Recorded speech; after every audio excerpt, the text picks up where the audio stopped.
Everyone, कैसे हो आप सब। मैं आपका स्वागत करता हूं आपके अपने YouTube चैनल इंदौर की पाठशाला पे। जी हाँ, आपका अपना YouTube चैनल।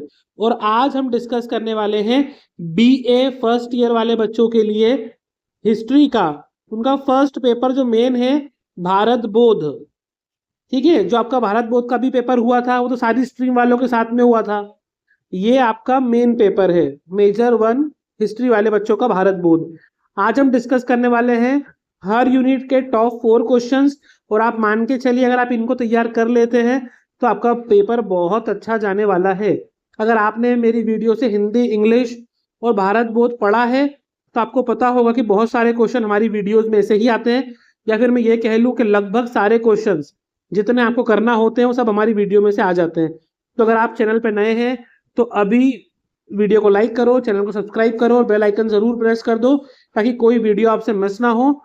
और अगर आपको कोई डाउट है या किसी सब्जेक्ट का वीडियो चाहते हैं तो हमें इंस्टाग्राम पे फॉलो करके वहां पर DM कर सकते हैं। तो आइए वीडियो स्टार्ट करते हैं।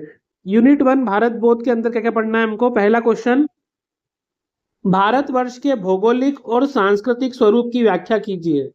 Explain the geographical and cultural form of Bharatvarsh. Important question है बेटा, ये पेपर में आ सकता है। Second question again very important, Bharat की शाश्वतता का क्या अर्थ है। What is meaning of eternity of Bharat. Very very important. ये फर्स्ट और सेकेंड क्वेश्चन बहुत ज्यादा इंपॉर्टेंट है इस यूनिट में से। थर्ड क्वेश्चन आपके सामने है, वैदिक साहित्य के मुख्य अंग। वेद, उपनिषद, महाकाव्य, आपको इन सबका संक्षिप्त परिचय। बेटा जब लॉन्ग क्वेश्चन आते हैं तो उसमें आपसे पूछ सकते हैं मेन पार्ट ऑफ वैदिक लिटरेचर, हमारे वेदास चारों, उपनिषद और एपिक्स जो हमारे महाकाव्य वगैरह हैं उनके बारे में। क्वेश्चन 4 है, जैन और बौद्ध धर्म के श्रमण साहित्य का भारतीय दर्शन में क्या योगदान है। What is the contribution of Shramana literatures of Jainism and Buddhism to Indian philosophy. बेटा पहले फर्स्ट और सेकंड क्वेश्चन याद कर लेना, अगर वो अच्छे से याद हो जाते हैं then go for third and fourth. अब हम यूनिट 2 पे आ जाते हैं, इंडियन नॉलेज ट्रेडिशन, भारतीय ज्ञान परंपरा। Very important topic. भारतीय ज्ञान परंपरा में इतिहास दृष्टि की मुख्य विशेषता क्या है। What are the main characteristic of historical perspective in Indian knowledge tradition. Important. Second question आपके लिए है, भारत में संस्कृत, पाली, प्राकृत भाषाओं के विकास क्रम को समझाइए।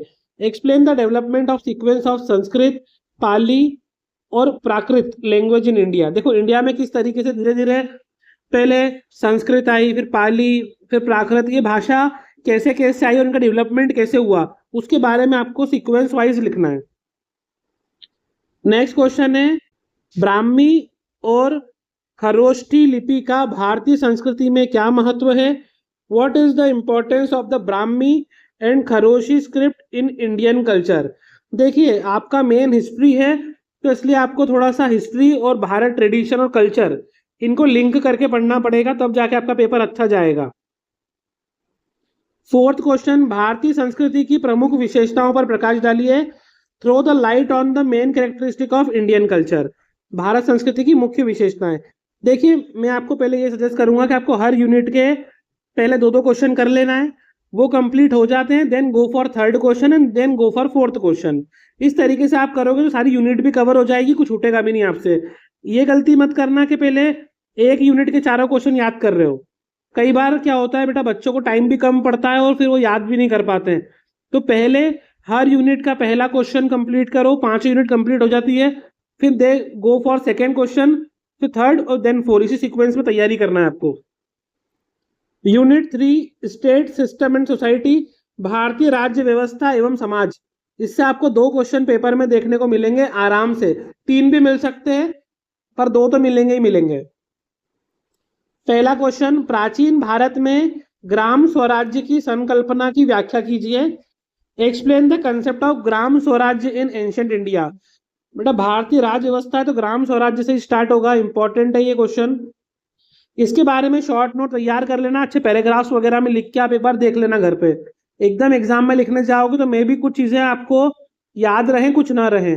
हिंदी मीडियम वाले बच्चे फिर भी थोड़ा बहुत मन से लिख सकते हैं, बट इंग्लिश मीडियम वालों को प्रॉब्लम आती है, इसलिए पहले आप इनको एक छोटे छोटे पॉइंट्स में डिवाइड कर लेना ताकि उनको एक्सप्रेस कर सको आप। सेकेंड क्वेश्चन है, जनपद और महाजनपद काल की राज्य व्यवस्था में अंतर स्पष्ट कीजिए। Difference between the state system of Janapada and Mahajanapada period, again important. Third question है, प्राचीन भारत गणतंत्र या गणराज्य की कार्य प्रणाली कैसी थी? How was the working system of ancient Indian Republic या गणराज्य, इंपॉर्टेंट है। तो वासुदेव कुटुंबकम तो आपने अभी एग्जाम में भी करा होगा और आपको आता भी है, तो ये तो आप एक बार पढ़ लोगे तो काम हो जाएगा आपका, है ना। ये तो आप पढ़ चुके हो, लेकिन देखो आपके सिलेबस में है इसलिए मुझे इंपॉर्टेंट में तो देना पड़ेगा, और हो सकता है रिपीट हो भी जाए या ना भी हो। तो वासुदेव कुटुंबकम का आधुनिक समाज और वैश्विक शांति में क्या प्रासंगिकता है? What is the relevance of Vasudev Kutumbakam in the modern society and global peace? आप सब जानते हो पूरा विश्व हमारा परिवार है, ये कहीं ना कहीं विश्व में शांति बनाने के लिए हमको मोटिवेट करता है, पूरे विश्व में एकता बनाए रखने के लिए मोटिवेट करता है, जो जरूरी है हर देश की प्रोग्रेस के लिए। नेक्स्ट है यूनिट 4, साइंस एंड टेक्नोलॉजी, भारतीय विज्ञान एवं प्रौद्योगिकी। विज्ञान वाला क्वेश्चन भी आपके इस बार एग्जाम में आया था और अभी भी आएगा। फर्स्ट क्वेश्चन, प्राचीन भारतीय खगोल विज्ञान और काल गणना का आधार क्या था? What was the basis of ancient Indian astronomy and time calculation? आपको पता ही है बेटा, प्राचीन भारत आधुनिक भारत में से माना जाता है, और उस समय जब बाकी देश बहुत पीछे थे, इंडिया जो है मॉडर्नाइजेशन की तरफ आगे बढ़ रहा था।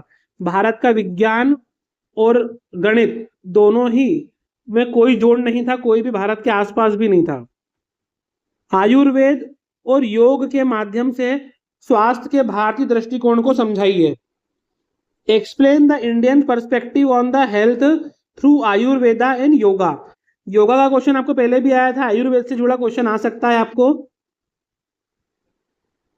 नेक्स्ट क्वेश्चन है, प्राचीन भारत में पर्यावरण संरक्षण प्रकृति मूल्य बोध की अवधारणा को समझाइए। Concept of environmental conservation and value of nature in ancient India. देखो आप सब जानते हो कि हमारे प्राचीन भारत से हम प्रकृति को माता के रूप में पूजते हैं, नदियों को, पेड़ पौधों को हम इनकी पूजा करते हैं, तो इन्वायरमेंट को बचाना हमारा कर्तव्य भी है, और प्राचीन समय से बहुत से लोगों ने इन्वायरमेंट को बचाने के लिए अपना योगदान भी दिया है, कई लोगों ने अपने प्राण भी दिए हैं। तो ये बहुत इंपॉर्टेंट है, और प्रकृति मूल्य बोध हमारे भारत की संस्कृति का एक महत्वपूर्ण हिस्सा भी है। अगला क्वेश्चन है, प्राचीन भारत चिकित्सा पद्धति प्राकृतिक चिकित्सा की उपयोगिता बताइए।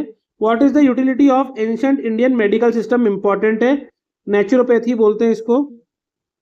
गाइस हम यूनिट 5 पे आ गए हैं, अभी तक बच्चों ने लाइक नहीं करा है।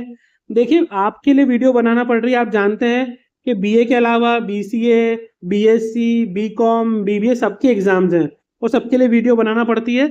फिर भी मैं पहले आपके लिए वीडियो बना रहा हूँ, तो प्लीज़ आप भी सपोर्ट कीजिए और वीडियो को लाइक कर दो, अपने सारे कॉलेज ग्रुप और दोस्तों में शेयर कर दो ताकि उनको भी हेल्प हो जाए। यूनिट 5, इकोनॉमिक कंसेप्ट, भारतीय आर्थिक अवधारणाएं। शुभ लाभ की भारतीय आर्थिक संकल्पना को विस्तार से समझाइए। Explain the Indian economic concept of Shubh Labh in detail. आप सब लोग जानते हैं इसके बारे में, तो मुझे डिटेल में जरूरत नहीं बताने की। प्राचीन भारत में श्रेणी और निगम आर्थिक संस्थाओं का महत्व लिखिए। राइट द इंपॉर्टेंट ऑफ श्रेणी and Nigam economic institution in ancient India, very very important. Second question जरूर कर लेना अच्छे से। नेक्स्ट क्वेश्चन है, कौटिल्य के अर्थशास्त्र के अनुसार राज्य की आर्थिक नीतियों का वर्णन कीजिए। Describe the economic policy on the state according to Kautilya Arthashastra. ये आपने पहले भी याद करा होगा, अभी भी इंपॉर्टेंट है, आपके एग्जाम में आने लायक है। क्वेश्चन 4, प्राचीन भारत में कृषि, पशुपालन और उद्योग का आर्थिक महत्व क्या था? What was the economic importance of agriculture, animal husbandry और इंडस्ट्री इन एंशिएंट इंडिया? देखो प्राचीन भारत, आपको पता है कि हमारा देश कृषि प्रधान देश है, एग्रीकल्चर बेस्ड कंट्री है। हमारे यहाँ सबसे ज़्यादा लोग एग्रीकल्चर पर डिपेंड करते हैं, आज भी कहीं ना कहीं सबसे ज़्यादा लोग वर्किंग सेक्टर में कहीं पर हैं तो वो एग्रीकल्चर में है, उसके बाद सर्विस सेक्टर और उसके बाद इंडस्ट्रियल सेक्टर।